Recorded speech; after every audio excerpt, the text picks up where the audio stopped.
Shalom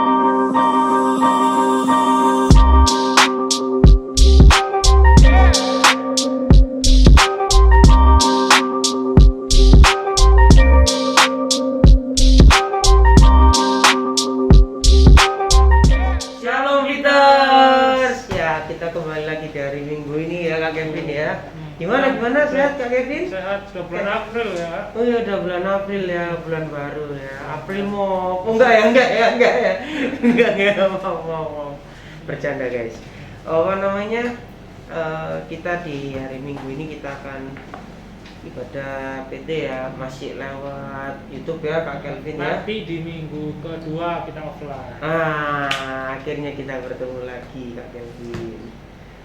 Oke Kak Kelvin, sebelum kita mulai pada Kak Kelvin coba buka. Oke, mari kita sebelum kita ibadah nanti kita buka kitabnya dulu nih di Iya. Habakuk 2 ayat 1 sampai 5. Kalian buka dulu Habakuk 2 ayat 1 sampai 5 ya. Buka, terus kita satu di dalam doa.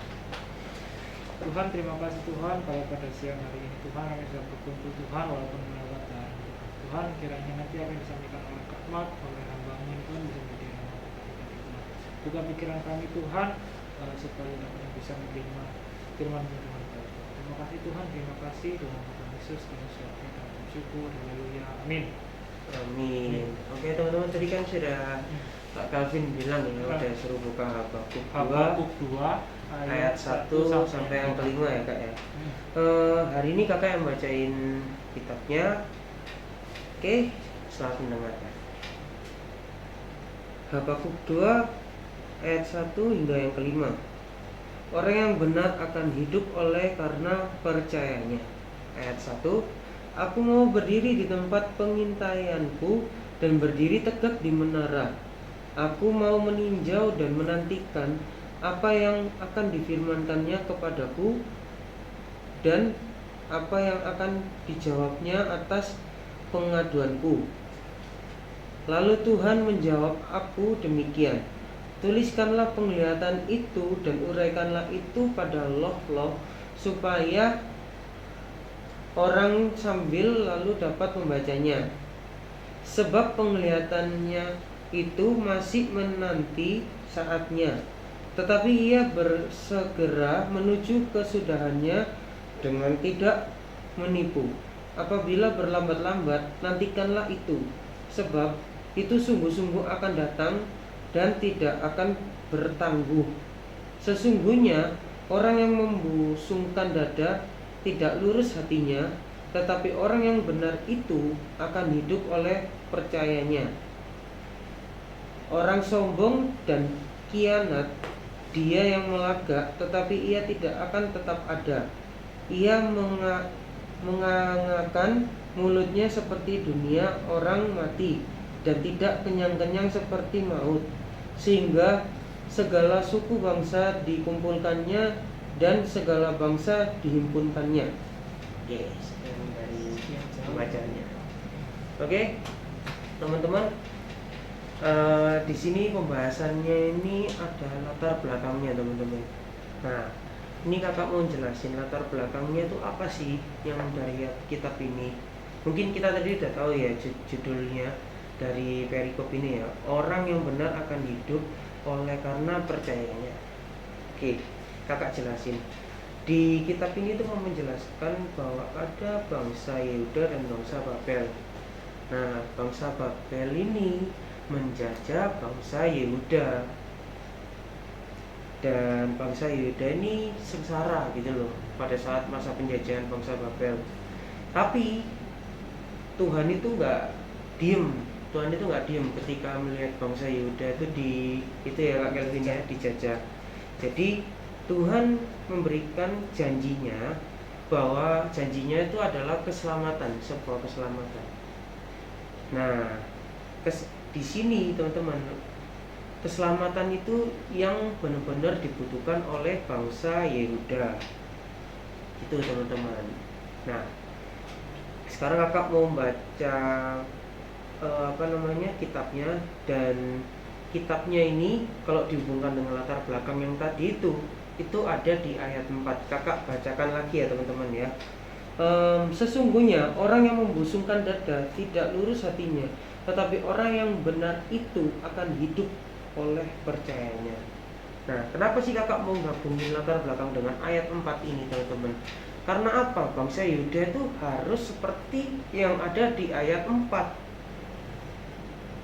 Dia tidak boleh membusungkan dadanya, dia nggak boleh sombong, dia nggak boleh melakukan hal-hal yang negatif ya kak ya. Dan tidak lurus hatinya, berarti jahat ya, bisa dikatakan jahat ya teman-teman ya. Nah, tapi orang yang benar itu akan hidup oleh percayanya. Jadi bangsa Yehuda ini harus merespon keselamatan yang sudah dijanjikan nama Tuhan. Nah, meresponnya itu seperti apa sih? Nah, meresponnya di sini adalah kata kuncinya percayalah. Nah, kalau percayalah berarti bangsa Yehuda ini bisa dikatakan taat, berdoa, melakukan hal yang baik.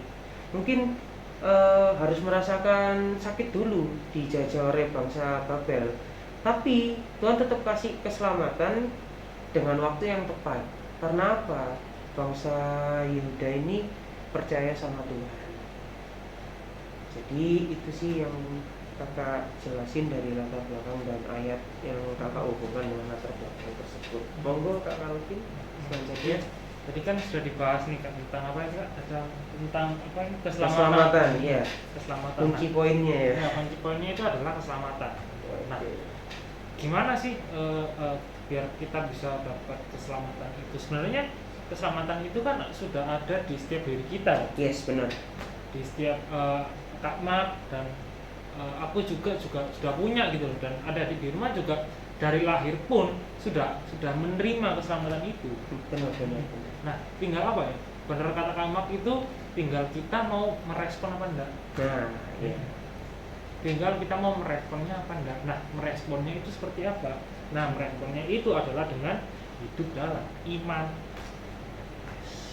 Karena topik kita ini kan tentang keselamatan dan di SBP ini temanya itu adalah hidup dalam iman. Gimana kita bisa sangkut pautin antara keselamatan dan hidup dalam iman ya? Ya karena memang kalau kita mau mengejar keselamatan kita harus hidup dalam iman dulu. Kalau kita tidak hidup dalam iman maka ya keselamatannya ya akan sulit untuk digapai. Terus memang kita ini kan hidup dalam iman itu memang susah-susah gampang ya kan, apalagi kita ini daging itu kan kita bisa berbuat dosa gitu, kita bisa berbuat hal-hal yang memang nggak Tuhan mau gitu. Jadi memang kalau tantangan datang itu ya harus kalian hadapi, harus kalian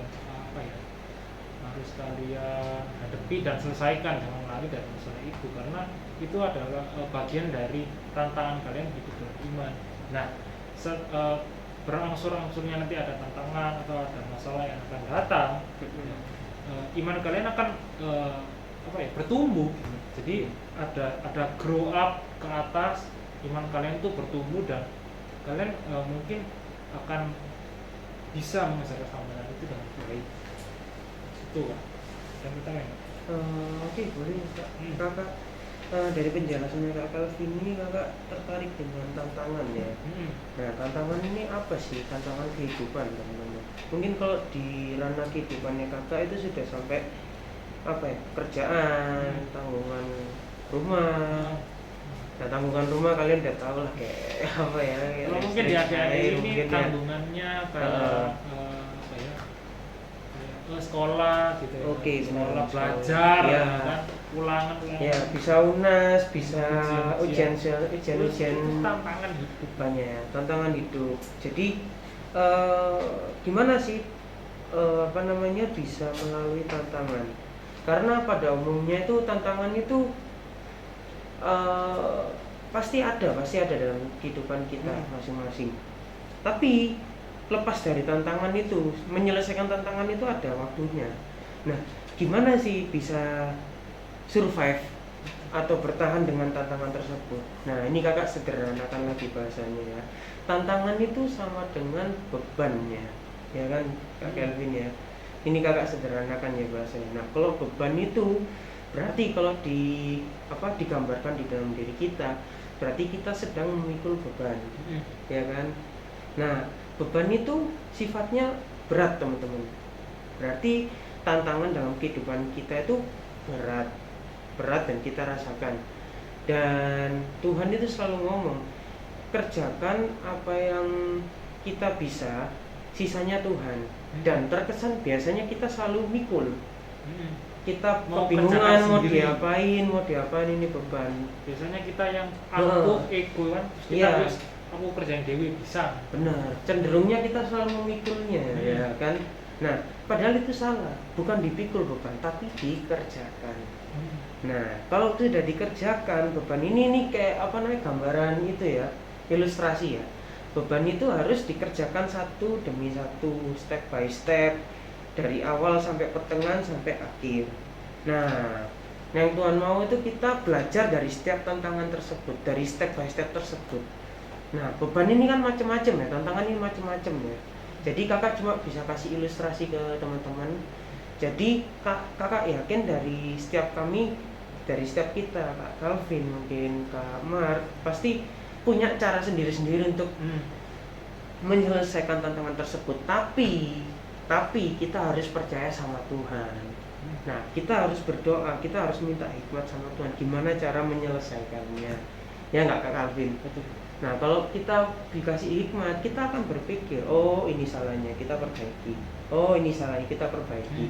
Akhirnya tantangan tersebut selesai. Bukan lewat ya, sudah selesai dikerjakan. Ada tantangan berikutnya. Nah tantangan berikutnya kan akan ada seterusnya gitu. Tapi kita akan bisa belajar ya dari proses tersebut ya Kak. Jadi itu sih yang kakak bisa jelaskan. Tantangan itu kita harus kerjakan bersama Tuhan Yesus. Selain dikerjakan itu kita harus apa Pak? Kita harus menyerahkan semuanya itu kepada Tuhan. Nah itu paling penting juga. Kita menyerahkan semuanya itu ke Tuhan. Nah setelah kita menyerahkan semua beban kita sama Tuhan, udah bagiannya Tuhan ya bagiannya Tuhan sendiri, bagiannya kita sendiri. Gak usah kamu mikir nanti ini kamu pusing dengan masalahnya. Kamu kan sudah menyerahkan sama Tuhan, artinya kamu harus percaya sama Tuhan. Kan? Tantangan apapun itu, misalnya kamu mau cita-citamu seperti ini, kamu hal yang mau dilewatin itu banyak lika-likunya. Tapi kalau ketika kamu berdoa terus kamu mau kerja, habis itu kamu mau menyerahkan semuanya sama Tuhan, udah nggak usah bingung. Biarkan apa yang bagiannya Tuhan kerjakan dan bagianmu kerjakan. Bener yang kata Kak Mak itu. Ya udah, gitu. Jadi ya lakukan apa yang dimau sama Tuhan. Udah kamu nggak usah bingung, kamu tenang. Berdoa, bekerja orang et labora, kan bekerja sama berdoa. Udah. Niscaya nanti pasti akan terjawab sama Tuhan. Walaupun nggak sekarang juga, kan? Mungkin nanti di masa depan gitu, kamu dapat yang mungkin yang kamu cita-citakan ini segini, tapi nanti yang dikasih Tuhan itu bisa lebih. Dan ini ya satu lagi kakak mau tambahin dari pernyataannya kakak dan dilanjutkan mungkin ada satu ketika memang ada tantangan tersebut ya, Tuhan pasti kalau membiarkan tantangan itu melalui kita pasti tidak melebihi kemampuannya kita ya, pasti sesuai dengan apa yang kita akan hadapi. Betul. Nah kemampuan kita di mana itu makanya akan setara. Jadi tak perlu takut lah dalam kehidupan ini, karena kalau kita takut berarti kita kasih kesempatan buat setan masuk dalam hidup kita. Iya enggak sih. Jadi kita ketakutan, kita bingung, kita gila-gila sendiri jadi. Ya aku bingung juga sih ya apa yang jelasinnya. Cuma ini memang umum ya Kak ya. Jadi mengkerucutnya agak sulit ya. Betul. Karena bebannya beda-beda. Anak turunan mungkin sudah sekolah aja, ujian-ujian aja ya. Mikirnya baru. Nah kita kayak udah kerja gitu, udah mungkin Kak Kelvin juga kuliah gitu. Jadi harus bisa lah kita menyelesaikan berhikmat lah. Iya, dari situ. Hidup dalam iman. Masalah selain sama serahin semua sama Tuhan, bawa dalam doa. Bawa dalam doa paling penting. Ya udah, pasti semuanya. Tapi memang jadi orang Kristen itu nggak gampang, ya kan? Jadi orang Kristen itu memang nggak gampang. sulit untuk memikul salib kita nanti. Kalau kalian sudah di sini, kita akan memikul salib itu sudah sangat-sangat berat gitu. Jadi apa yang kita tanggung itu ya nanti yang apa yang akan kita tanggung jawab. Jadi hidup tetap hidup dalam iman, stay on the track. Yes. Jangan sampai keluar jalur ya. Oke. Jadi ada lagi yang tambah? Mungkin itu sih dari kakak. Itu aja sih. Kayaknya sudah cukup. Mari kita tutup Alkitab kita. Ya. Dan, kita satu dalam doa. Mari kita berdoa. Tuhan Yesus yang baik, terima kasih Tuhan ketika kami dikasih kesempatan untuk mendengarkan firman-Mu Tuhan Yesus. Dari kami Tuhan, kakak-kakak yang berguna yang Engkau izinkan untuk memberikan firman kepada anak-anak berguna Tuhan. Tuhan, kami mau berdoa Tuhan untuk kehidupan kami sehari-hari Tuhan. Dari teman-teman berguna itu mulai dari studi, keluarga, apapun yang mereka lalui, tolong sertai Tuhan. Begitupun juga dengan kami Tuhan, kakak-kakak layan ini Tuhan, Engkau sertai kami dalam setiap aktivitas kami, pekerjaan kami, studi kami juga Tuhan, agar kami bisa lancar menjalankannya Tuhan. Tuhan, tolong Tuhan, kami mau berdoa untuk kesehatan kami masing-masing Tuhan, dari kakak layan ke teman-teman teruna. Biarlah kami selalu sehat Tuhan, terjaga dari penyakit-penyakit yang mengganggu kita Tuhan. Tolong Tuhan jaga kami dari corona Tuhan, agar kami selalu sehat Tuhan, dan kami bisa beraktivitas kembali dengan normal Tuhan. Tuhan Yesus, kami mau belajar Tuhan dari firman ini untuk merespon keselamatan Tuhan. Biarlah keselamatan ini Engkau datangkan pada kami, dan kami percaya Tuhan keselamatan ini akan berfungsi di hati kami Tuhan, dan kami akan merasakan keselamatan tersebut Tuhan Yesus. Terima kasih Tuhan. Ini doa kami Tuhan, dan untuk semua yang kami alami Tuhan, biarlah itu jadi kehendak-Mu Tuhan. Terima kasih Tuhan. Haleluya. Amin. Amin. Oke, jadi selanjutnya adalah Warta Taruna. Yes. Warta Taruna hari ini minggu depan offline. Ya, offline. Kakak juga kurang tahu sih sebenarnya. Kakak lupa ingat ya, offline apa enggak ya. Kak Venska mungkin yang ada di samping situ bisa bantu. Minggu depan sudah offline Kak. Kasih suara aja nggak apa-apa Kak, biar dengar teman-teman.